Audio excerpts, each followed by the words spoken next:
साहब हवाइयाँ उड़ी थी चेहरे की और बहुत परेशान लग रही थी हमको। और साहब जो खून निकलना शुरू हुआ वो बंद ही नहीं हुआ सर। लड़की की पर्स से ये फोन और ये आईडी प्रूफ मिला है, जिसके हिसाब से वो गोविंदगंज की है। जब हमें फोन आया तब लड़की बेहोश हुई थी। हमें 10 मिनट लगे यहाँ पर पहुँचने में। ऐसा क्या हुआ होगा कि 10 मिनट में उसकी मौत हो गई? एक काम करो, बॉडी को पोस्टमार्टम के लिए भेजो और इसकी फैमिली को इन्फॉर्म कर दो। सर। और ये उसकी बेटी का बर्थ रिकॉर्ड है। और सर कॉमन रीज़न ये है कि जो लोग बड़े क्लिनिक या नर्सिंग होम अफोर्ड नहीं कर पाते हैं वो हमारे यहाँ आ जाते हैं।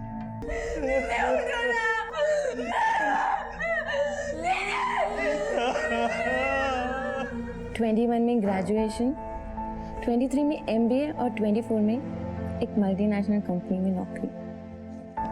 दीदी बोरा गई हो क्या? ये क्या बड़बड़ा रही हो? बड़बड़ा नहीं रहे, हम अपना बकेट लिस्ट बना रहे हैं। बकेट लिस्ट वो क्या होता है? बकेट लिस्ट यानी कि हमने अपने पूरे फ्यूचर का गोल सेट किया है कि हमें लाइफ में कब क्या करना है। जब तुम अपने लाइफ का गोल सेट करोगी तभी तो वहाँ तक पहुँचोगी, वरना ऐसे ही फकीर की तरह एक ही लकीर को पीटती रहोगी। समझी? पापा हमारे लिए कितना कुछ किया ना, हमारी पढ़ाई पर कितना सेक्रीफाइस किया ना। अब हमारा टाइम है कि हम उनके लिए कुछ करें, उनको मायूस नहीं करें। वाह दीदी, तुम तो सब सोच के बैठी हो। गलती की तो कोई गुंजाइश ही नहीं है। सही है।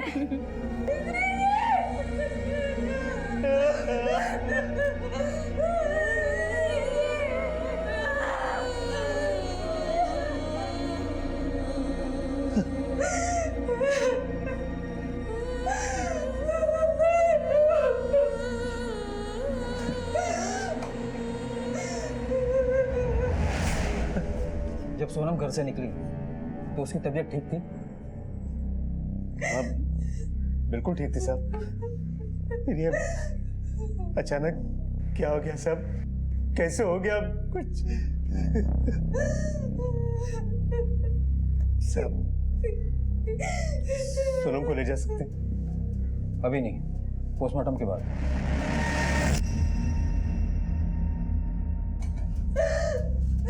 पोस्टमार्टम क्यों साहब? सब मरने के बाद उसकी मिट्टी क्यों खराब कर रहे हैं साहब? देखिए साहब, हमको पोस्टमार्टम नहीं कराना है। आप हमें सोनम दे दीजिए, हम उसे ले जाते हैं, उसका अंतिम संस्कार करना है। मरने के बाद मेरी बच्ची के और टुकड़े मत कीजिए सर। देखिए, आपकी बेटी की जिस संदिग्ध अवस्था में मौत हुई, पोस्टमार्टम करना पड़ेगा। ये प्रोसीजर जो हमें फॉलो करना पड़ेगा ताकि पता चल सके कि मौत का कारण क्या था।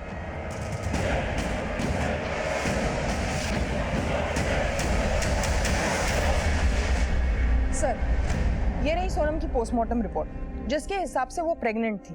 इमेच्योर तरीके से अबॉर्शन करने की कोशिश की गई।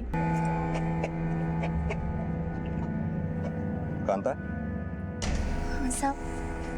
क्या तुम ही पीयूष और गुड़िया के घर में काम करती हो? हाँ साहब। हमें कुछ जानना था तुमसे। ये पीयूष और गुड़िया के घर में बच्ची के जन्म से पहले या बच्ची के जन्म के बाद उन दोनों में कुछ बदलाव आया क्या?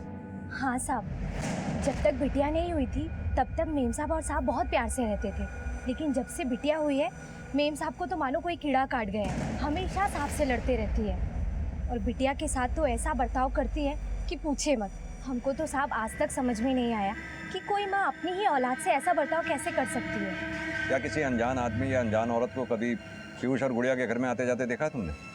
हाँ साहब, एक औरत को हमने देखा है, मैडम की डिलीवरी से पहले और डिलीवरी के बाद। हमने साहब को एक औरत से बात करते हुए देखा था।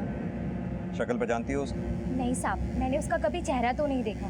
वो हमेशा अपना चेहरा ढककर रखती थी।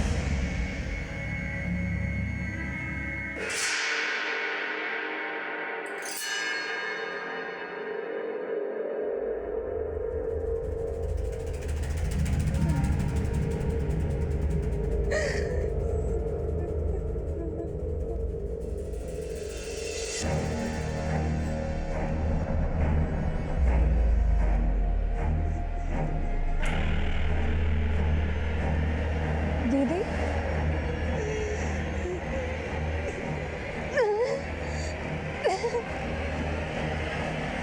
पापा पापा पापा क्या हुआ है दीदी को? अरे कुछ नहीं हुआ है, उसकी तबीयत थोड़ी खराब है। तुम जाओ सो जाओ, मैं हूँ उसके साथ।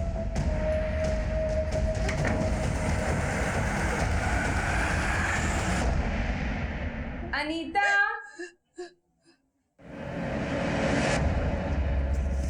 तो यहाँ बैठी है, मैं कब से बाहर वेट कर रही हूँ। चल ना खाना खाने के लिए। दीदी ये देखो ना, ये वाला सम मुझे नहीं आ रहा और कल मेरे एग्जाम्स हैं। ये सब बाद में हो जाएगा, तू अभी चल और खाना खा ले। अच्छा, और जल्दी खाना। दीदी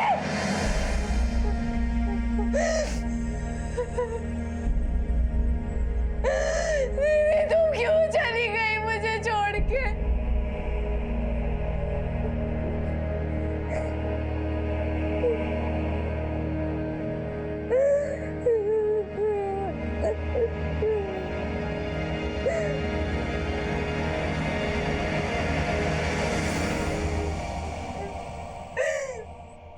आपने ही मारा है मेरी दीदी को। क्या बकवास कर रही हो? हम सच कह रहे हैं, आप ही है हमारी दीदी के हत्यारे। सर आप बार बार एक ही बात क्यों पूछ रहे हैं? बोल तो दिया कि हमें नहीं पता कि वो औरत कौन है। घबरा क्यों रहे हो इतना? हम बताते हैं वो औरत कौन है। ये औरत वही है जिस पर उस नवजात शिशु की हत्या का शक है, और ये औरत तुम्हारे घर के बाहर तुम्ही से बात करते हुए कई बार पाई गई। सर दिन में हजारों आदमियों से मिलता हूँ, कैसे कोई सबकी शक्ल याद रख सकता है? सर हमारी बिटिया है, हमने सब कुछ बता दिया आपको उसके बारे में। उसका जन्म सर्टिफिकेट दिखा दिया आपको, वो कहाँ पैदा हुई वो बता दिया है, जहाँ पैदा हुई उसके डॉक्टर के बारे में बता दिया, उससे मिल चुके हैं आप। अब और क्या चाहिए हमसे सर? कोऑपरेट तो काफी किया है तुमने, फिर तो तुम्हें अपना डीएनए टेस्ट कराने में भी कोई प्रॉब्लम नहीं होगी। योगेश सर ले जाओ। ले जाओ मतलब सर? चले, मुझे कहीं नहीं जाना सर, हमें कोई टेस्ट वेस्ट नहीं कराना। जितना हमने आपको सपोर्ट किया उतना ही शोषण किया आपने। हम नहीं कराएंगे, बिल्कुल नहीं कराएंगे। ठीक, जा सकते हो।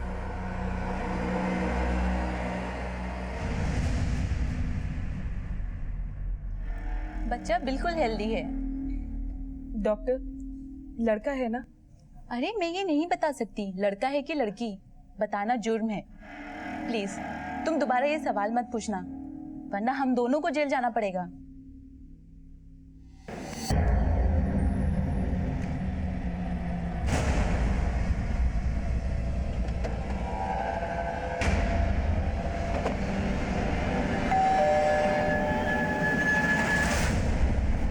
नहीं सर, ऐसा नहीं हो सकता। हमारी सोनम बिटिया तो बहुत गुणी थी, जरूर कहीं कोई गलती हुई है।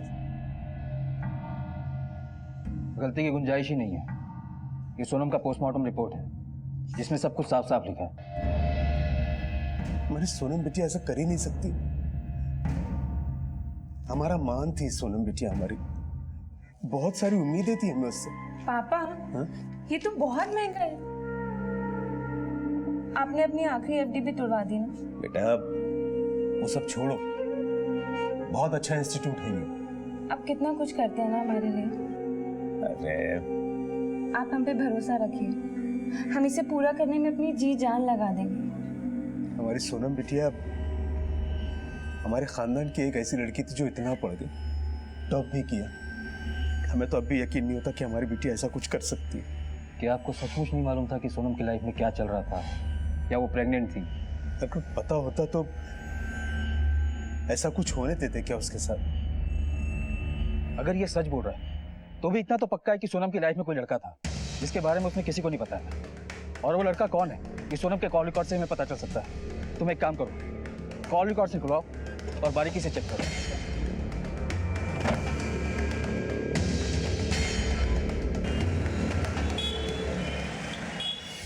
सर, ये जो सोनम के कॉल रिकॉर्ड्स हैं, इसमें किसी रजत नाम के आदमी का नंबर मिला है।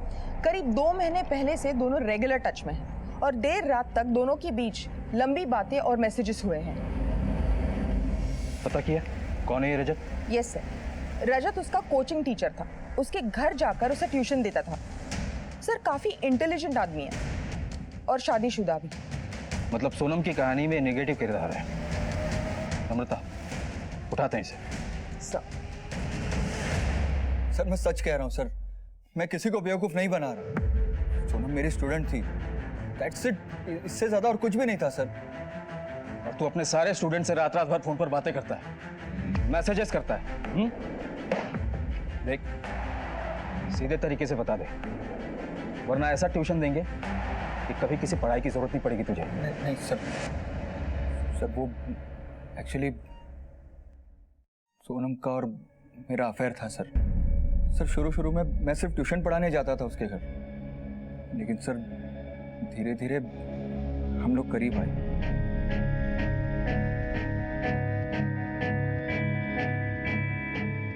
हम दोनों एक दूसरे को पसंद करने लगे थे, हम घर से बाहर भी मिलने लगे थे, और सर कुछ समय बाद ही हम बहुत करीब आ चुके थे। तूने बताया था उसे तू शादीशुदा है? सर नहीं सर, लेकिन सर हम बहुत खुश थे, सब सही चल रहा था। अचानक शादी करने का भूत सवार हो गया था उस पर। मैं तुमसे शादी नहीं कर सकता, मैं पहले से ही शादीशुदा हूँ। हम तुम पे भरोसा करते रहे और तुम हमें झूठ बोलते रहे। तुमने पहले क्यों नहीं बताया? तुम जाओ यहाँ से। रजत प्लीज रजत, मुझे छोड़ के मत जाओ। उसने तुझे छोड़ने से मना किया तो तूने अपनी जान बचाने के लिए जबरदस्ती उसका अबॉर्शन करवा दिया? नहीं सर, ऐसी कोई बात नहीं, मैंने ऐसा कुछ नहीं किया सर। बात तो यह है कि उस दिन के बाद मैंने उसकी शक्ल भी नहीं देखी। बहुत महान काम किया तूने, इसका इनाम तो मिलेगा तुझे। फिलहाल ये बता, 28 तारीख को कहाँ था तू? 27 तारीख को मैं जौनपुर गया था एक शादी अटेंड करने, और 29 की रात को आया था सर। डिटेल्स दे, कब कहाँ किसकी शादी में गया था? जी सर। अरुण। जी सर। इसका डिटेल ले लो, कब कहाँ और किसकी शादी में गया था। और सुन, जब तक केस सॉल्व नहीं होता तो शहर से बाहर नहीं जाएगा। जी सर।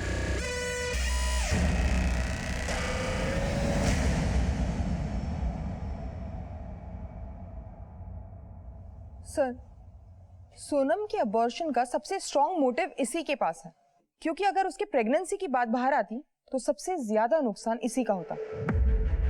नवजात बच्चे की मौत से शुरू हुई तफ्तीश बड़ी ही कठिनाइयों से गुजर रही थी। अब तक पुलिस के हाथ कोई ठोस सबूत नहीं लगा था, लेकिन पुलिस ने अपने पैतरे आजमा रखे थे।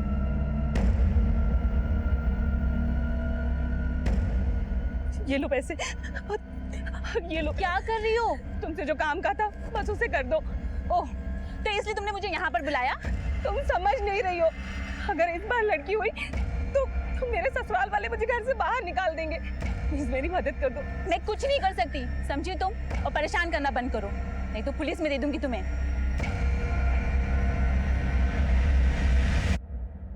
सर, रजत का बयान हमने क्रॉस चेक किया, वो सच बोल रहा है। 27 से 29 तक वो शहर में नहीं था। अगर वो नहीं तो फिर कौन हो सकता है? सर, सोनम की जिंदगी में बहुत ज्यादा लोग नहीं थे, कुल मिलाकर 3-4 लोग। रजत, सोनम का बाप श्रीकांत और उसकी बहन अनीता।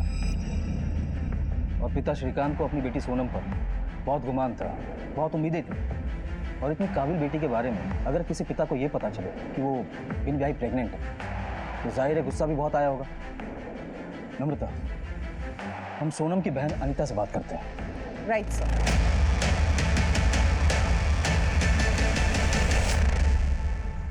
अनीता, तुम्हें डरने की बिल्कुल जरूरत नहीं है। हम बस ये जानना चाहते हैं कि क्या तुमने सोनम के भीतर इन दिनों कुछ बदलाव देखा था, सेहत में, बर्ताव में, या कुछ भी? ये ना, ये यहाँ पर तुमसे प्यार कर रहा है और साथ साथ इसका अफेयर किसी और के साथ भी चल रहा है। क्या बकवास कर रही हो? कौन हो तुम? हम उन्हीं में से एक हैं जिनके साथ तुम प्यार का नाटक करके हजम कर जाते हो और डकार भी नहीं लेते। पागल लड़की है क्या? बेचारा शरीफ आदमी को मार दोगी क्या? अरे कोई पुलिस को बुलाओ रे। देखो, जो है बता दो, डरने की बिल्कुल जरूरत है। तुमको बोला ना सब ठीक है, ज्यादा अम्मा बनने की कोशिश मत करो हमारी। तुमको 1000 बार मना किया ना कि हमारे सामान को हाथ मत लगाया करो। पापा, पापा क्या हुआ है दीदी को? अरे कुछ नहीं हुआ है, उसकी तबीयत थोड़ी खराब है। तुम जाओ सो जाओ, मैं हूँ उसके साथ।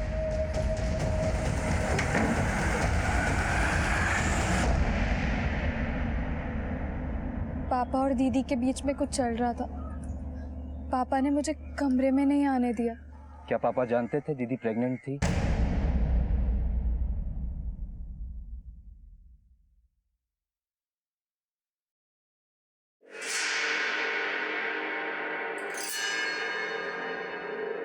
सुनिए सुनिए, तुम जानना चाहती हो ना कि तुम्हारे पेट में लड़का है या लड़की? अगर अब भी झूठ बोला तो हड्डियां तोड़ देंगे। हम जान गए सच क्या है। अनीता ने बताया। तुम जानते थे सोनम प्रेग्नेंट थी।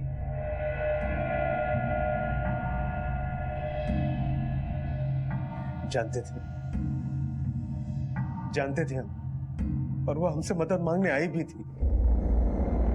सब कुछ बर्बाद कर दिया तुमने, सब कुछ बर्बाद कर दिया। क्या क्या सपने देखे थे हमने, सब पर मिट्टी मिला दी तुमने। अरे हमारे बारे में नहीं सोचा, अपनी बहन का भी ख्याल नहीं आया तुम्हें। क्यों किया ऐसा, क्यों?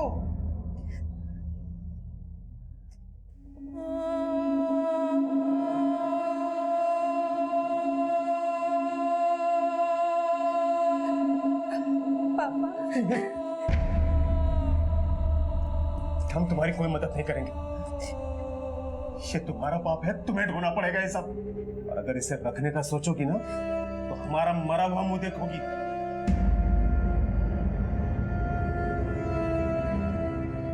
अनीता के लिए घबरा गए थे हम। हमसे बहुत बड़ी गलती हो गई। तो सच कह रहे, सोनम का गर्भपात हमने नहीं करवाया, वो किसी औरत ने करवाया था। पापा, एक औरत है जो हमारी मदद करने को तैयार है, पर बदले में वो 7,000 रुपये मांग रही है।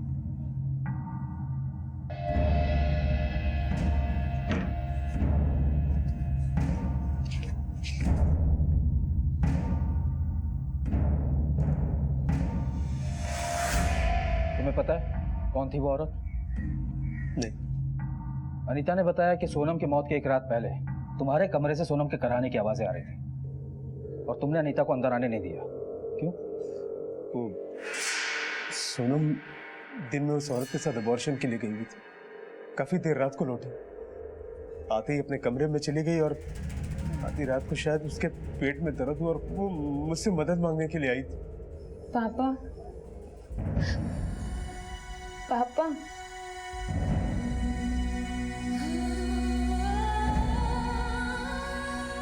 पापा, हमारे पेट में बहुत दर्द हो रहा है पापा।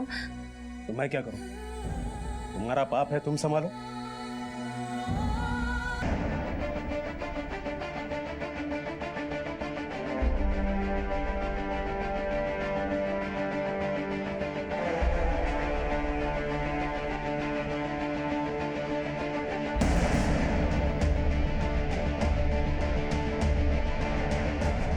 नम्रता, इस स्केच को सारे थाने में सर्कुलेट करवाओ। इस औरत का हमारे हाथ में आना बहुत जरूरी है।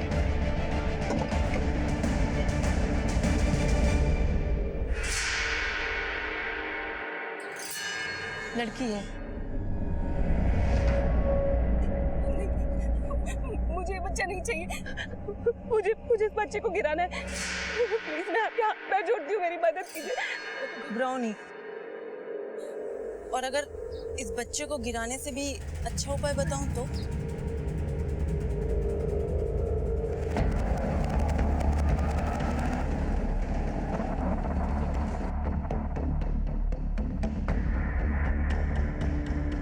तुम्हें कुछ नहीं करना है। तुम्हारा और तुम्हारे बच्चे का खर्चा और देखभाल हम करेंगे। और जब तुम इस बच्ची को जन्म दोगी ना तो हम उसे उन लोगों को बेच देंगे जिनके बच्चे नहीं होते। तुम्हें इस बच्ची का 60,000 मिलेगा।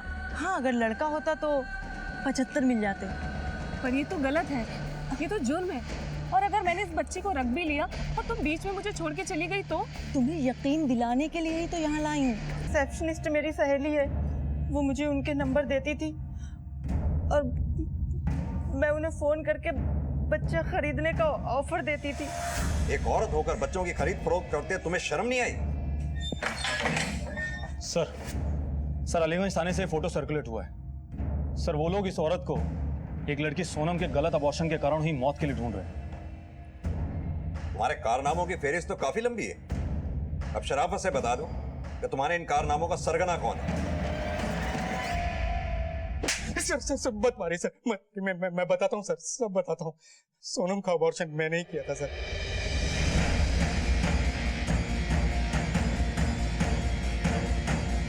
सोनम के अबॉर्शन प्रोसेस में कुछ गड़बड़ हो गई थी, उसको बहुत ज़्यादा इंटरनल ब्लीडिंग शुरू हो गई थी। मैंने उसे कुछ पेन किलर्स और खून रोकने के लिए ब्लड कोगुलेंट्स देकर घर भेज दिया था। बता ऐसे गड़बड़ नहीं की, किसी के जान के साथ खेलना कहते हैं। तूने अगर उसे घर ना भेजकर किसी हॉस्पिटल में एडमिट किया होता तो आज वो जिंदा होती। तेरी गलती की वजह से बीच सड़क में दम तोड़ दिया उसने। तूने फिर गुड़िया के बच्चे को क्यों मारा? सर वो मैंने गलती से गुड़िया की सोनोग्राफी रिपोर्ट में लड़के को लड़की पढ़ दिया था। सेक्स डिटर्मिनेशन एक क्राइम है, इतना तो तुझे पता ही होगा, फिर क्यों किया तुमने? तो गुड़िया के पति पीयूष के कहने पे। लड़का चाहिए था हमें, इसलिए करवाया था। पर जब हमें पता चला कि हमें लड़की होने वाली है तो हमने डॉक्टर पार्थ की वो बच्चा बेचने वाली डील मान ली। डिलीवरी दिन पता चला कि पीयूष हमें बेटी नहीं, हमें बेटा हुआ है। नर्स ने मुझे बताया और मैंने खुद उसकी आवाज भी सुनी है। क्या लड़का हुआ है? हाँ। बात तब खराब हुई जब पीयूष को बेटा हुआ, क्योंकि किया हमारे साथ, और ये तो जानते ही होगे कि ये भी इलीगल है। अब देखो पीयूष, तुम अपनी बीवी को यही बोलने वाले थे ना कि बच्चा मरा हुआ पैदा हुआ है, तो तभी तो हम उसे बेच पा रहे थे। अब भी यही बोलते ना कि बच्चा मरा हुआ पैदा हुआ है। लेकिन तुम्हारी नर्स ने गुड़िया के सामने सब वक्त दिया है। उसने बोला है कि लड़का हुआ है, वो भी सही सलामत। अब तो हमें बच्चा चाहिए ही चाहिए, हमें बच्चा। अच्छा सुनो, मेरे पास 6 हफ्ते की एक लड़की है, उसे ले जाकर अपनी पत्नी की गोद में डाल दो और उसको बोल देना कि वो नर्स ने गलत बोला था, उसको बेटा नहीं बेटी हुई है। लेकिन गुड़िया ने कभी उस बच्ची को अपनाया ही नहीं, पता नहीं उसे कैसे पता चल गया था। और तुझे पता है, भगवान के बाद अगर किसी को पूछते हैं तो वो डॉक्टर है, लेकिन तू डॉक्टर नहीं, राक्षस से भी बदतर है। तुम जैसे लालची लोगों ने ही डॉक्टरी जैसे नोबल प्रोफेशन को बदनाम कर रखा है। डॉक्टर पार्थ और सरला जैसे लोग पैसा कमाने के लिए किसी भी हद तक जा सकते हैं। सोनम की जान भी डॉक्टर पार्थ की लापरवाही से ही गई। पुलिस ये साबित करने में भी कामयाब रही कि वो बच्चा सोनम और उसके बॉयफ्रेंड रजत का था। पुलिस को गुमराह करने के इल्जाम में बाद में रजत को भी गिरफ्तार किया गया। प्लानिंग करते हैं, लाइफ में हर कदम हम सोच समझ कर उठाते हैं।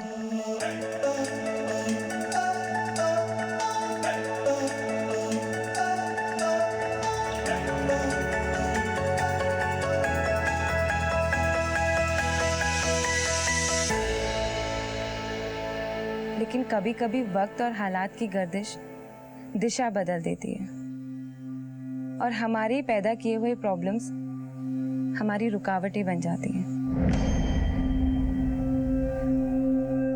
तब जिंदगी हमको एक सीख दे जाती है कि खुशी में आपके साथ पूरा जमाना होता है,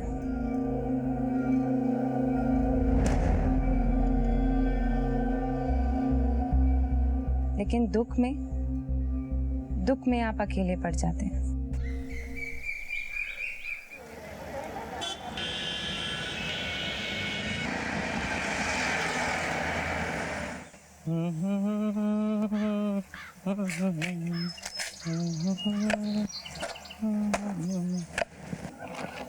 चलिए, आपका नंबर आ गया। अब हमें थोड़ा सा और टाइम लगेगा, आप तब तक चाहे तो किसी और को ले जाइए। ठीक है।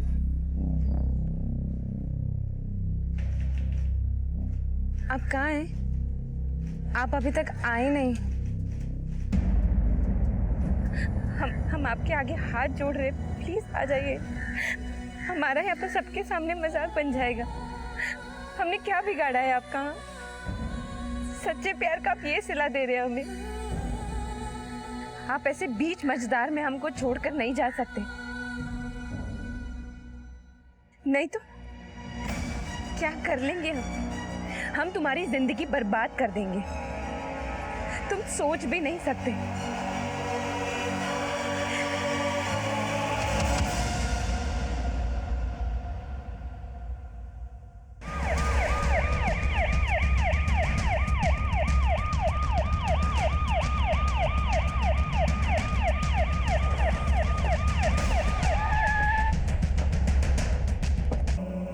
सो न्यूबॉर्न बेबी है और प्राइवेट पार्ट्स इंजर्ड है। घाव भी काफ़ी है सर, खून भी काफ़ी बह चुका है सर। शायद इसी वजह से इसकी मौत हुई। मौत की वजह तो पोस्टमार्टम की रिपोर्ट आने के बाद ही पता चलेगी योगेश। चेतन, इस जंगल के पास जो बिल्डिंग है उसमें सीसीटीवी जरूर होगा, वहां जाके चेक करो, शायद कोई कैप्चर हुआ। Yes sir. सदीप, तुम उधर आसपास देखो, शायद कुछ मिले। सर जब इस बच्चे की बॉडी को तुमने यहाँ देखा उस वक्त यहाँ कोई था या उस वक्त यहाँ से किसी को आते जाते देखा हो? नहीं साहब, मैंने यहाँ किसी को आते जाते नहीं देखा साहब। तुम यहाँ रोज कूड़ा बीनने के लिए आते हो? हाँ साहब, मैं रोज़ सुबह 7 के आसपास कूड़ा बीनने के लिए आता हूँ। पर साहब मैं कल नहीं आया था, परसों आया था। पर परसों साहब यहाँ पर बच्चा नहीं था। बच्चा साहब मैंने आज ही देखा है साहब। योगेश, यानी कि बच्चे की बॉडी को कल और आज सुबह के बीच में ही फेंका गया।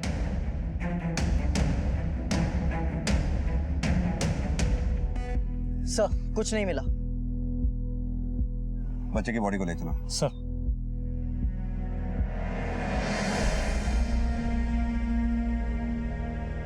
दरवाजा खोलो।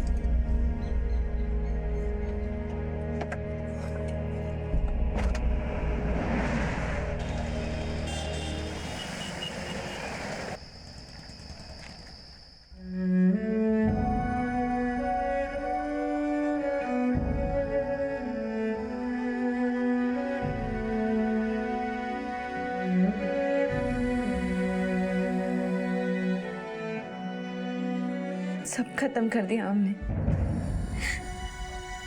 सब खत्म कर दिया हमने।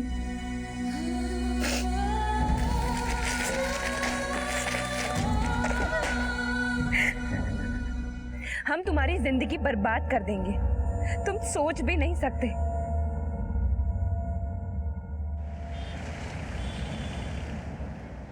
इसका फाइनल ड्राफ्ट बना के मुझे दिखाओ। Okay sir.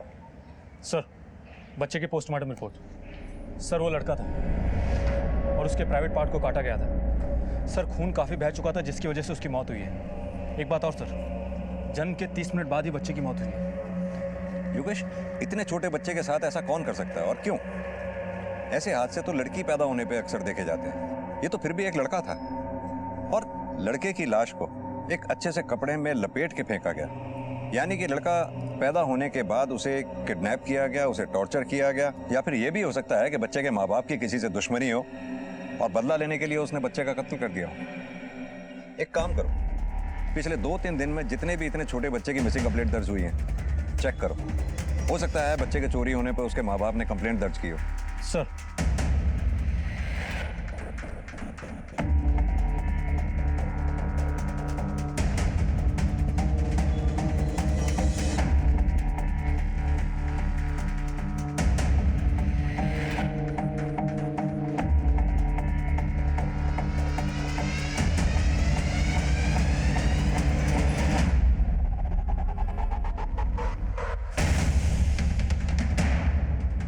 सर हमने आसपास के सभी पुलिस स्टेशन के रिकॉर्ड चेक किए पर इतने बच्चे की लाश को वहां फेंका हो, लेकिन ये बच्चा है कौन और आया कहां से? और हाँ सर, हमने किन्नू से भी पता किया है, लेकिन सर मुझे नहीं लगता है कि ये काम उनका है। सर जिस गोदरी में बच्चा लिपटा हुआ था उस पे ये सॉफ्ट टच का लेबल था। Soft touch?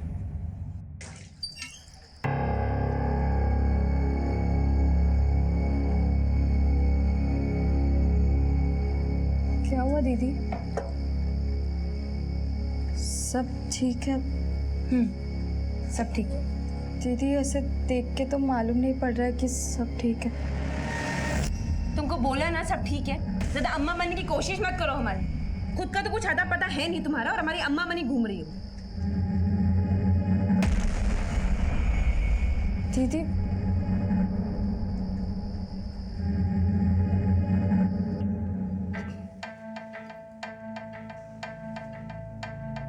हाँ सर, ये हमारी दुकान का है। कुछ ध्यान है ये आपसे किसने खरीदा था?